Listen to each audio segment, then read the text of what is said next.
அனைத்து விதமான ஃபென்சிங் எனும் வாள்வீச்சு சண்டை போட்டிக்கான அங்கீகரிக்கப்பட்ட பயிற்சியாளராக கோவையை சேர்ந்த சரவணன் தேர்வு. பஞ்சாப் மாநிலத்தில் நடைபெற்ற தேசிய விளையாட்டு நிறுவனத்தில் பயிற்சியை முடித்து கோவை திரும்பிய சரவணனுக்கு ரயில் நிலையத்தில் உற்சாக வரவேற்பு அளிக்கப்பட்டது. ஃபென்சிங் எனும் வாள்வீச்சு போட்டியில் பாயில், சேஃபர், எஃபி ஆகிய 3 பிரிவின் கீழ் போட்டிகள் நடத்தப்பட்டு வருகின்றன. ஒலிம்பிக்கில் இடம்பெற்றுள்ள இந்த போட்டியை தற்போது தமிழகத்தில் பள்ளி, கல்லூரி மாணவ மாணவிகள் ஆர்வமுடன் பயிற்சி பெற்று வருவதோடு தேசிய அளவில் சாதித்தும் வருகின்றனர். இந்நிலையில் கோவை மாவட்ட வாள்வீச்சு சங்கத்தில் பயிற்சி பெற்ற சரவணன் தேசிய விளையாட்டு நிறுவனத்தின் சார்பாக நடைபெற்ற தேர்வில் வெற்றி பெற்று ஏ கிரேட் பயிற்சியாளர் எனும் அங்கீகரிக்கப்பட்ட பயிற்சியாளராக தகுதி பெற்று கோவைக்கு பெருமை சேர்த்துள்ளனர். எல்லாருக்கும் வணக்கம். என் பேர் சரவணன். நான் ஃபென்சிங் அசோசியேஷன் ஆஃப் கோயம்புத்தூர் டிஸ்ட்ரிக்டோட கோச் பேசுகிறேன்.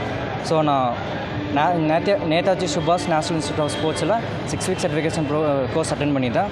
ஸோ அதில் பார்த்தீங்கன்னா எனக்கு தியரி அண்ட் ப்ராக்டிக்கல் செஷன்ஸ் இருந்துச்சு. தியரி கிளாஸஸ் பார்த்தீங்கன்னா எனக்கு ஆன்லைனில் கண்டக்ட் பண்ணியிருந்தாங்க. ஸோ அது முடிச்சதுக்கப்புறம் ப்ராக்டிக்கலுக்காக நான் 1 மந்த் பஞ்சாப் போயிருந்தேன். பஞ்சாப்லேருந்து ஒரு ப்ராக்டிக்கல் செஷன் அட்டென்ட் பண்ணியிருந்தேன். ஸோ அதில் வந்து எக்ஸாமினேஷன் வச்சுருந்தாங்க. ஸோ எக்ஸாமினேஷன் நான் கம்ப்ளீட் பண்ணி இப்போ ஏ கிரேட் வாங்கியிருக்கேன். ஸோ மொத்தம் ஆல் ஓவராக எல்லா ஸ்டேட்லேருந்து 60+ பார்ட்டிசிபெண்ட் இதில் இந்த கோர்ஸ் அட்டென்ட் பண்ணியிருந்தாங்க. ஸோ அதில் பார்த்தீங்கன்னா தமிழ்நாட்டிலேருந்து ஓவராலாக 9 பேர் பார்ட்டிசிபேட் பண்ணியிருந்தாங்க. அதில் கோயம்புத்தூர்லேருந்து நான் வந்து